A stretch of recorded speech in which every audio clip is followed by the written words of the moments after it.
සිල් මෑණි නමක් කියන්නා වූ බතික් ව්‍යාපාරිකයා දියසෙන් කුමරුද නැතිනම් මේ රටේ දියසෙන් කුමරු කියන්නේ වෙද මහතෙක්ද? මහසෙන් රජුරුවන්ගේ කාල සීමාවේදී මහසෙන් රජුරුවන්ගේ මාලිගාවේ මහසෙන් රජුරුවන්ගේ ළඟින්ම සිටියා වූ යුරෝපයේ පිරිත් ඇසෙන්නා වූ කාල සීමාවක් බවට පරිවර්තනය වේවිදී දැනට සිටින්නා වූ රාජ්‍ය නායකයා ඉවත් වී වෙනත් තරුණයෙකු රාජාභිෂේක ලබන්නේද? මා ඉදිරියේදී රටට කුමක් සිදු වෙයිද?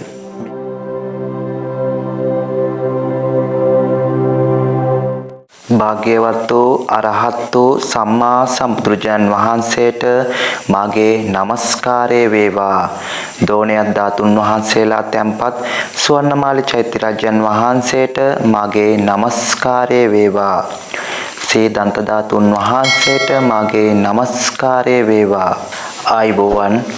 මම ලසිත අද දින මෙම නාලිකාව හරහා ඔබ වෙතින් ඉදිරිපත් කෙරූ ප්‍රශ්නවලට පිළිතුරු ලබා දීමට සූදානම්. මෙම වැඩසටහන අවසානය වෙනතුරු රැඳී සිටින්න. සිල් මෑණි නමක් කියන්නා වූ බතික් ව්‍යාපාරිකයා දියසෙන් කුමරුද නැතිනම් මේ රටේ බිහිවෙන්නා වූ ඊළඟ රාජ්‍ය නායකයාද? මේ සිල් මෑණි කියන්නා වූ ඒ තරුණ ව්‍යාපාරිකයා ඉදිරියේදී රටේ බිහිවෙන්නා වූ අධ්‍යාත්මී නායකයා හේවත් දියසෙන් කුමරුවත් නැතිනම් දියසෙන් කුමරුගේ ආශිර්වාදයෙන් බිහිවෙන්නා වූ රාජ්‍ය නායකයාවත් නොවේ. මාගේ දැක්ම අනුව ඔහු රාවණා රජුරුවන්ගේ යුගයේ සිටියා වූ පුද්ගලයෙකු රාවණා රජුරුවන්ගේ සේනාවක යම් අනදෙන්නෙකු වශයෙන් කටයුතු කෙරුවා වූ පුද්ගලයෙකු. ඒ වගේම මහසෙන් රජුරුවන්ගේ කාල සීමාවේදී මහසෙන් රජුරුවන්ගේ මාලිගාවේ මහසෙන් රජුරුවන්ගේ ළඟින්ම සිටියා වූ පුද්ගලයෙකු. ඒ වගේම මහසෙන් රජුරුවන්ගේ කාල සීමාවේදී හිටියා වූ ඥාති දේවතාවගේ ආශිර්වාදයේ තියෙනා වූ පුද්ගලයෙකු. මාගේ දැක්ම අනුව මොහුගේ මනසට සිතුවිලි ගොඩනගෙන්න ඕන. මොහු මහසෙන් රජුරෝ යයි කියා ගන්නා වූ ආකාරයට මාගේ දැක්ම අනුව මොහු ඉදිරියේදී බිහිවෙන්නා වූ ආධ්‍යාත්මික නායකයා හේවත් දියසෙන් කුමරුවත් දියසෙන් කුමරුගේ ආශිර්වාදයෙන් බිහිවෙන්නා වූ රාජ්‍ය නායකයාවත් නොවේයි. ඒ වගේම මොහු මහසෙන් දෙවියන්වත් නොවේයි. මහසෙන් දෙවියන්ගේ යුගයේ හිටියා වූ පුද්ගලයෙකු පමණයි. මෛත්‍රී බුද්ධ ශාසනයේදී නිවන් අවබෝධ කර ගැනීම සඳහා පාරමී දම් පුරාගෙන යන්නා වූ මෛත්‍රී බුදුරජාන් වහන්සේ සමග සංසාරේ ආවා වූ පුද්ගලයෙකු. මොහු අනාගතයේදී මොහු මෙලෙස මේ මනසට ගොඩනැගුණා වූ සිතුවිලි දාමයේ අනුව මෙලෙස ජීවිතයේ ගොඩනගා ගනිමින් 2024-2025 කාල සීමාවේදී මානසිකව කඩා වැටීමකට ලක් වී නැවත රටේ බිහිවෙන්නා වූ අධ්‍යාත්මී නායකයා සමග එක් වී අනාගතයේදී පින්දහම් කටයුතු කරන්නා වූ පුද්ගලයෙකු බවට පරිවර්තනය වේවි. මොහු සංසාරයේ බලවත් වූ කුසල සත්‍යයක් තියෙනා වූ පුද්ගලයෙකු. මොහු අනාගතයේදී බිහිවෙන්නා වූ අධ්‍යාත්මී නායකයාගේ ආශිර්වාදයෙන් ඔහු හා එකතුව මේ සම්බුද්ධ ශාසනය බැබලීමට වෙහෙස වෙන්නා වූ පුද්ගලයෙකු බවට පරිවර්තනය වේවි. මේ සිල් මෑණියන්ට මොහු අනාගතයේ බිහිවෙන්නා වූ රාජ්‍ය නායකයා කියන සිතවිල්ල ගොඩනගෙන හේතුව මොහුගේ පිටිපස සංසාරයේ කරන්නා ලද අකුසල කර්මයක් හේතු කොටගෙන යක්ෂ බලවේගයක් ක්‍රියාත්මක වෙන්නා වූ කාල සීමාවක් මා කලින් වැඩසටහන් වලදී කිව් ආකාරයටම මේ කාල සීමාවේදී විශ්වයේ ඍණාත්මකයි. ඒ කියන්නේ දේව සත්‍යයට වඩා යක්ෂ බලවේගයන් බලවත් වෙලා තියෙනා වූ කාල සීමාව අපට විශ්වයේ හරහා තොරතුරු එන්නා වූ තොරතුරු අපට නිවැරදිව ග්‍රහණය කර ගැනීමට අපහසු වෙන්නා වූම කාල සීමාවක්. බොහෝ වෙලාවට අපගේ නෙතට මැවෙන්නා වූ රූපකාවේ නැත්නම් අපගේ මනසට සිතුවිලි වශයෙන් ගොඩනගෙන්නා වූ ඒ සිතුවිලි දාමය බොහෝ වෙලාවට දෙවියන් හෝ බ්‍රහ්මයන් හෝ විශ්වයේ හරහා එන්නා වූ තොරතුරු ආකාරයට තමයි අපට ලැබීමක් සිදුවන්නේ. හැබැයි එය යක්ෂ බලවේගයන් හා මාර බලවේගයන් හරහා ගොඩනගෙන්නා වූ සිතුවිලි දාමයක් පමණයි. තමන්ගේ මනසට ගොඩනැගුණා වූ සිතුවිලි දාමයේ විශ්වය හරහා ලැබුණා වූ තොරතුරක් යයි සිතා යක්ෂ බලවේගයක් හරහා ලැබුණා වූ තොරතුරක් සමාජගත කිරීමක් පමණයි සිදු වෙලා තියෙන්නේ. මේ කාල සීමාව මා කලින් පැවසුවා වූ ආකාරයටම ඔබ විශ්වය ගවේෂණය කරන්න යන්න එපා. මේ කාල සීමාවේදී ඔබට විශ්වය හරහා දෙවියන් හරහා හෝ බබුන් හරහා එන්නා වූ තොරතුරු දෙවියන් හරහාවත් බබුන් හරහාවත් විශ්වය හරහාවත් එන්නා වූ තොරතුරු නොවේ. වෙස්වලා ගත්තා වූ බලවේග හරහා එන්නා වූ තොරතුරු පමණයි. ඔබට රූප කාව්‍යයෙන් දෙවියන්ව පෙනේවි, බ්‍රහ්මයන්ව පෙනේවි. හැබැයි ඒ දෙවියන් විදිහට සිටින්නේවත් මහා බ්‍රහ්මයන් වශයෙන් සිටින්නේවත් ඒ දෙවියන්වත් බ්‍රහ්මයන් නෙවෙයි. වෙස්වලා ගත්තා වූ බලවේගයන් පමණයි. මේ පුද්ගලයා ළඟ සිටින්නා වූ යක්ෂ බලවේගය බලවත් වූ ආත්මයක් බැවින් මේ සිල්මෑණියන්ගේ මනසට සිතුවිලි දාමයක් ගොඩනගලා ඒ සිතුවිලි දාමය ඒ සිල්මෑණියන් හරහා සමාජගත කිරීමක් පමණයි සිදු කරලා තියෙන්නේ. ස්වර්ණමාලි චෛත්‍යරාජන් වහන්සේ වැඩ සිටින්නා වූ භූමියේ නිතර භාවනා යෝගීව වැඩ සිටලා අදිෂ්ඨානයන් කරලා මේ අකුසල කර්මයෙන් ගැලවුණායින් පසු මොහුගේ මනසට නිවැරදි වූ සිතුවිලි දාමය ගොඩනැගෙවි. ඒ කියන්නේ මොහු කවුරුන්ද වග, මොහු මේ මනුස්ස ලෝකෙට පැමිණියේ කුමක් අරමුණු කරගෙනද, මොහුගේ මේ ආත්ම භවයේදී මේ මනුලොව රාජකාරිය කුමක්ද කියා ඔහුගේ මනසට සත්‍ය වූ තොරතුරු ගලාගෙන එවි. මොහු සංසාරයේ කුසලයන්ගෙන් බලවත් වූ පුද්ගලයෙක්. මොහු අනාගතයේදී බිහිවෙන්නා වූ අධ්‍යාත්මික නායකයා හා සම්බන්ධ වී මේ සම්බුද්ධ ශාසනයට මහඟු සේවයක් කරන්නා වූ පුද්ගලයෝ බවට අනාගතයේදී පරිවර්තනය වේවි. දැනට සිටින්නා වූ රාජ්‍ය නායකයාගෙන් පසු ඔබ බලාපොරොත්තු වෙන්නා වූ ආකාරයටම තාරුණ්‍ය ජවයත් එක්ක ගොඩනැගුණා වූ, දැනට සිටින්නා වූ දේශපාලන පක්ෂයකට සම්බන්ධ නොවුණා වූ, දැනට දේශපාලනය නොකරන්නා වූ යම් තාරුණ්‍ය ජවයත් එක්ක ගොඩනැගුණා වූ පුද්ගලයෙකු රටේ බිහිවෙන්නා වූ අධ්‍යාත්මික නායකයා හෙවත් දියසෙන් කුමරුගේ ආශිර්වාදයෙන්, දියසෙන් කුමරුගේ ආරාධනයෙන් මේ රටේ රාජාභිෂේකය ලබාවි. එයට තව කාල සීමාව තියෙනවා. මේ ගෙවෙන්නා වූ කාල සීමාවේදී එය එසේ සිදුවන්නේ නැහැ. පළමුව සිදුවන්නේ රටේ අධ්‍යාත්මික නායකයා බිහිවීමයි. හැබැයි ඒ අධ්‍යාත්මික නායකයා බිහි වෙන්න නම් අධ්‍යාත්මික සත්‍යයකින් හෙබි පුද්ගලෝ මේ රටේ සිටිය යුතුයි. ඒක නිසා ඔබ කල යුත්තේ මේ රටට නිවැරදි වූ තාරුණ්‍ය ජවයත් එක්ක ගොඩනැගෙන්නා වූ රාජ්‍ය නායකයෙක් පත් කර ගැනීමට නම් ඔබ පළමුව අධ්‍යාත්මික සත්‍යමත් වෙන්න. ඔබ අධ්‍යාත්මිකය සත්‍යමත් වූ පසු ඔබට නිවැරදි වූ අධ්‍යාත්මික නායකයා හඳුනා ගැනීමට හැකි වේවි.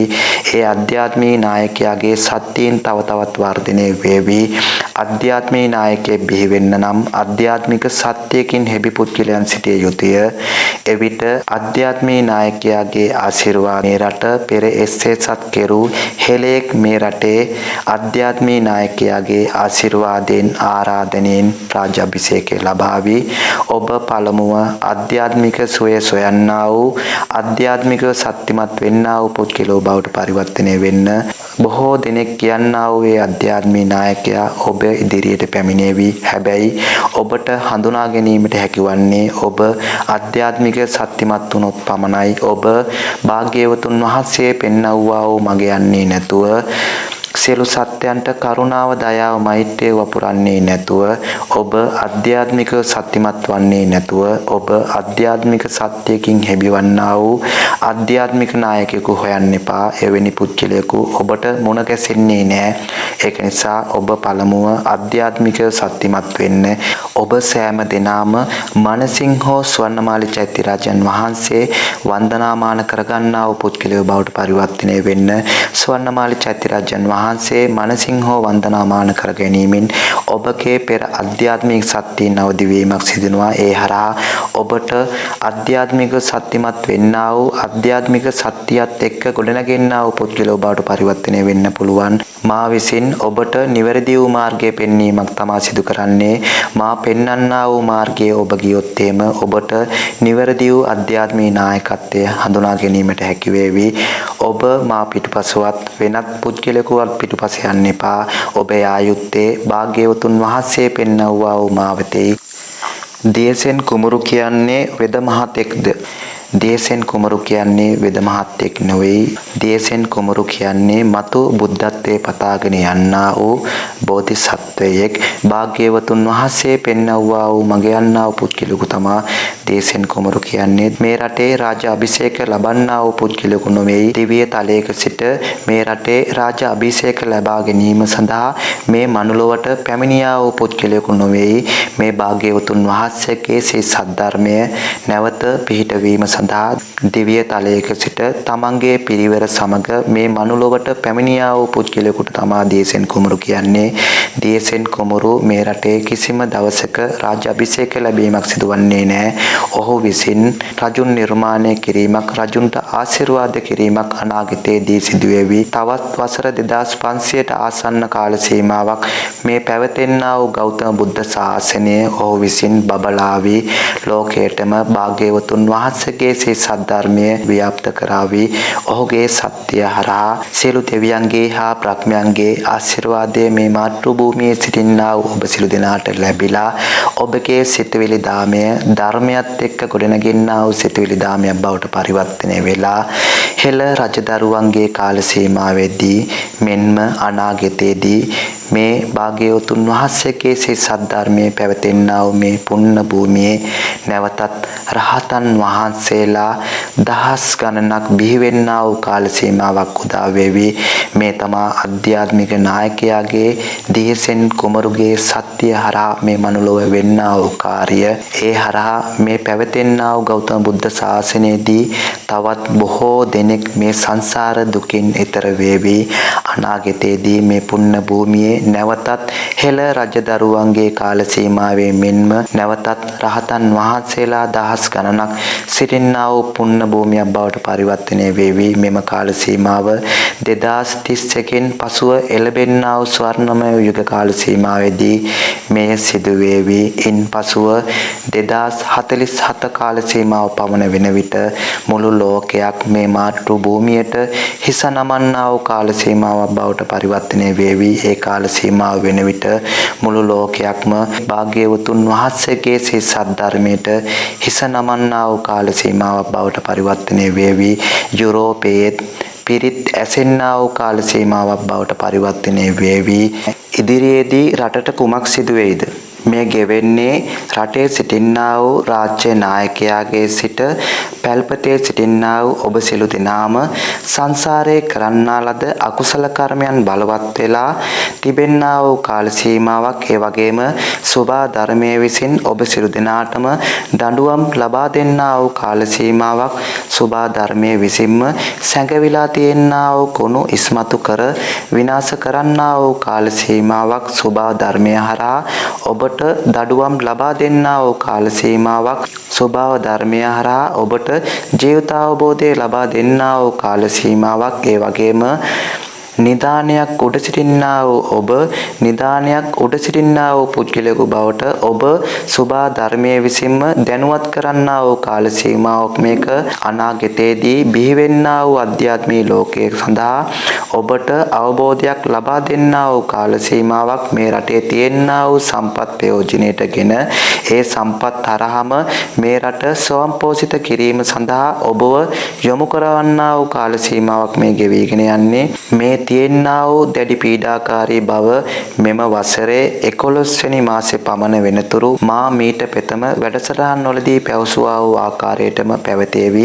මේ ඉදිරියට ගෙවෙන්නා වූ මාස 5කට ආසන්න කාල සීමාවේදී මා මීට පෙතම වැඩසටහන් වලදී පැවසුවා වූ ආකාරයටම වෙඩි තැබීම් හා කෝලහල වීම වෙන්නට තියෙනා වූ ඉඩකඩ බොහෝමයි. ඒක නිසා ඔබ මේ ගෙවෙන්නා වූ මාස 5කට ආසන්න කාල සීමාවේදී ඉවසීමෙන් කටයුතු කරන්න. ඉක්මන් කෝපේ නොගෙන ඉවසීමෙන් කටයුතු කරන්න. මේ ගෙවෙන්නා වූ කාල සීමාව හොඳ කාල සීමාවක් නොවේ. මිනිසුන්ගේ සිතුවිලි දාමය ආවේගශීලීව ක්‍රියා කරන්නා වූ කාල සීමාවක් මේක.